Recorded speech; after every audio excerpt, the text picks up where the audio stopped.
Dan pemirsa, untuk mengetahui bagaimana perkembangan sidang lanjutan terdakwa Ferdi Sambo dan Putri Chandrawati, selengkapnya akan disampaikan reporter Muhammad Reza dari Pengadilan Negeri Jakarta Selatan. Selamat sore, Reza. Bagaimana jalannya sidang lanjutan kasus Ferdi Sambo hari ini? Selamat sore Vera, saat ini masih 4 saksi yang merupakan ajudan dari terdakwa Ferdi Sambo dan juga Putri Chandrawati masih dimintai keterangan di ruang sidang, dan 4 ajudan tersebut adalah Prayogi, kemudian Azan Romer, Farhan, serta Daden. Dan jika tadi sebelumnya pada siang hari, ini adalah kesempatan bagi majelis hakim untuk memberikan pertanyaan kepada 4 saksi, namun pada sore hari setelah tadi sempat ditunda selama 1 jam dan dimulai lagi pukul 15, ini saat ini giliran dari tim penasehat hukum dari terdakwa Ferdi Sambo dan juga Putri Chandrawati yang memberikan pertanyaan kepada saksi atau 4 orang saksi yang hadir pada hari ini. Dan tadi kami juga melihat bahwa ke tim kuasa hukum dari Ferdi Sambo dan juga Putri Chandrawati ini mencecar saksi terkait dengan pertanyaan seputar kondisi, yang pertama seputar kondisi psikologi dari almarhum Brigadir Yosua sebelum dirinya tewas atau sebelum tanggal 8 Juli, dan dikatakan bahwa salah seorang saksi yakni Yogi mengatakan bahwa memang sempat mendengar bahwa Brigadir Yosua ini sempat marah kepada salah seorang, namun tidak dijelaskan kapan waktunya dan juga siapa begitu, namun dijelaskan bahwa kondisi psikologisnya sempat marah begitu.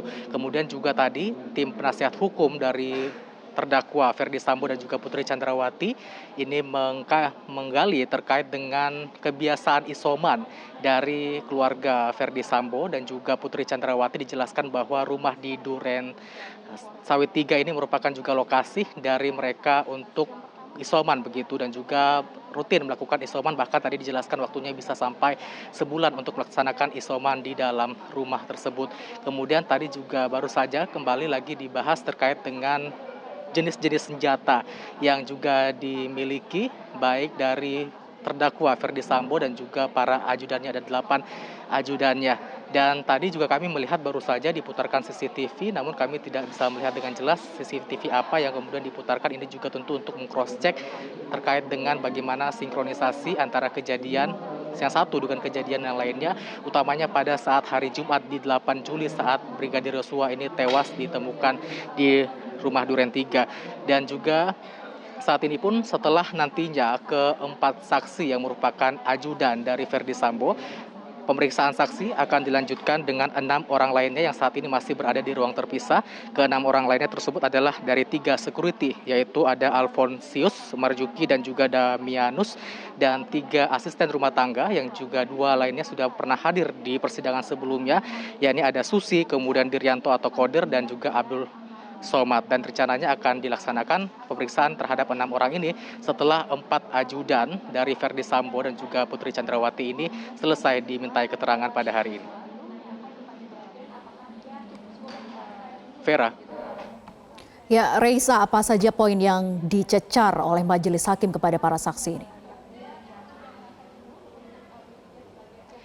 Vera, selain dari informasi yang tadi sebelumnya sudah disampaikan, baik itu terkait senjata, kemudian dan lain-lainnya, kita ulas lagi pertama dari keterangan yang diberikan oleh ajudan Daden Miftahul Haq, yang juga tadi dijelaskan, pertama menjelaskan terkait dengan kronologi kondisi apa yang terjadi pada saat di rumah Magelang, dan saat itu menjelaskan bahwa pada 6 Juli tepatnya tengah malam mereka bersama-sama melaksanakan atau merayakan peringatan hari jadi dari terdakwa Ferdi Sambo dan juga Putri Chandrawati. Dikatakan bahwa pada saat itu suasananya begitu ceria, kemudian juga suasananya penuh dengan kekeluargaan, bahkan juga almarhum Brigadir Yosua ini membelikan kue dan juga nasi tumpeng kepada mereka untuk merayakan bersama-sama. Bahkan pada saat itu pun juga terlihat bahwa terdakwa Ferdi Sambo dan juga Putri Chandrawati ini bahkan menyuapi seluruh asisten rumah tangga dan juga ajudan dari Ferdi Sambo. Kemudian yang kedua juga masih dari saksi Daden ini menjelaskan terkait dengan senjata yang dimiliki baik oleh terdakwa Ferdi Sambo dan juga para 8 ajudan dari Ferdi Sambo. Untuk senjata yang dimiliki oleh Ferdi Sambo ini ada 3 jenis senjata yang dikatakan oleh Daden yang dimiliki oleh Ferdi Sambo, yakni ada Wilson Combat, cabot, dan juga kimber. Ketiga senjata ini saat tadi didalami atau dicecar oleh majelis hakim bahwa apakah ini memang kondisinya sudah berpeluru atau ada terisi peluru, dikatakan oleh Daden bahwa tidak terisi peluru. Dan juga senjata tersebut selalu berada di dalam mobil dari milik terdakwa Ferdi Sambo. Selain itu juga di mobil Ferdi Sambo biasanya juga ada senjata untuk keamanan atau sepanjang perjalanan, yakni senjata laras panjang dengan berjenis MPX, dan ini juga memang selalu ada di dalam mobil mantan atasannya tersebut.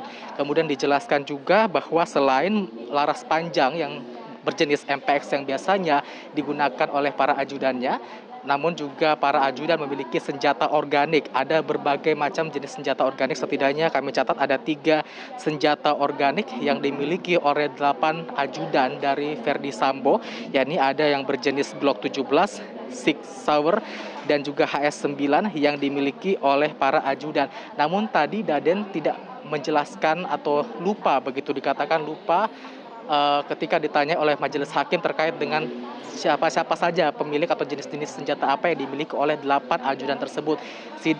Saksi Daden tidak mampu menjelaskan satu persatu terkait dengan kepemilikan senjata dari para ajudan Ferdi Sambo. Selain terkait dengan senjata, juga para majelis hakim tadi mengungkapkan atau menilai bahwa keterangan dari Daden ini tidak masuk akal, utamanya terkait dengan informasi meninggalnya Brigadir Yosua. Tadi dijelaskan juga bahwa kapan mendapatkan informasi terkait dengan meninggalnya Brigadir Yosua. Kemudian saksi Daden mengatakan bahwa mendapatkan informasi dari Romer, namun tadi sejak didalami oleh majelis hakim ternyata memang ada perbedaan begitu. Bahkan si Daden mengaku tidak melihat Romer ketika tiba di rumah Ferdi Sambo di Duren 3 dan mengatakan bahwa tidak mungkin begitu tidak melihat atau meragukan keterangan dari saksi Daden.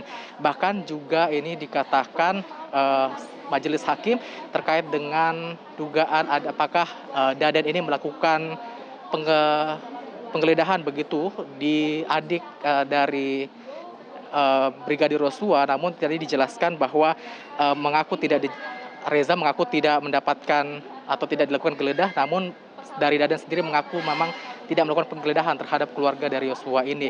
Dan selain itu juga tadi kalau kita lihat lagi saksi dari yang lainnya, yakni Azan Romer mengatakan bahwa sebenarnya Azan Romer ini juga sudah melakukan atau memberikan keterangan pada sidang sebelumnya, dan yang tambahan pada saat ini adalah pada saat itu saksi majelis hakim maksud kami mencoba untuk mendalami terkait dengan keberadaan Putri Chandrawati di dalam rumah Duren 3 ini, karena tadi dijelaskan oleh Azan Romer mengaku bahwa sebenarnya Putri Chandrawati ini bisa melihat kejadian proses penembakan dari almarhum Brigadir Yosua karena kamarnya ketika terbuka itu bisa melihat langsung proses kejadiannya, termasuk juga dari jenazah dari Brigadir Yosua, karena letaknya ini tepat berada di depan atau jika ditarik garis lurus ini masih bisa terlihat dengan jelas ketika pintunya terbuka. Dan juga tadi dikatakan oleh Azan Romer bahwa dia mengetahui ada terdakwa Putri Chandrawati di dalam ruangan tersebut saat kejadian karena mendengar suara tangisan dari Putri Chandrawati sehingga mengetahui bahwa ada Putri Chandrawati di dalam lokasi kejadian tersebut. Dan pada saat itu setelah selesai kejadian, saksi Azan Romer ini melihat terdakwa Ferdi Sambo dan juga Putri Chandrawati akhirnya keluar dan juga menuju ke rumah Saguling. Dan masih banyak lagi sebenarnya juga terkait dengan hal-hal yang masih belum jelas mengenai bagaimanakah kronologis juga mensinkronkan satu keterangan dengan keterangan lainnya. Untuk sementara demikian, Vera. Ya, Reisa, terkait dengan saksi Sartini dan juga Rojiah, yaitu asisten rumah tangga dari Ferdi Sambo, apakah terlihat hadir di persidangan hari ini? Mengingat keduanya juga dipanggil dalam persidangan kemarin, namun tidak hadir tanpa alasan. Vera, saat ini pun juga mereka tidak hadir di dalam persidangan atau mangkir dalam panggilan persidangan pada hari ini. Dan juga tadi dinyatakan saat ini kami belum mendapatkan keterangan apa alasan dari mereka tidak hadir pada persidangan kali ini. sehingga ada 3 orang sebenarnya yang kemudian tidak hadir, yakni ada Sartini dan Rojiah yang tadi merupakan asisten rumah tangga dari Verdi Sambo dan juga Putri Chandrawati, dan serta ada Leonardo yang merupakan kakak dari Verdi Sambo. Kami juga masih mencoba untuk mengetahui alasan dari ketidakhadiran dari 3 orang ini, karena rencananya bahwa pada hari ini ada 13 orang yang akan diperiksa sebagai saksi, namun yang hadir baru 10 orang, dan saat ini 4 orang saksi sudah menjalani proses pemeriksaan atau didengarkan keterangannya, dan 6 lainnya akan berlanjut setelah 4 orang yang merupakan ajudan Verdi Sambo ini. Vera. Baik, terima kasih Muhammad Reza atas laporan Anda. Nanti kami akan terus ikuti perkembangan persidangan dari sana.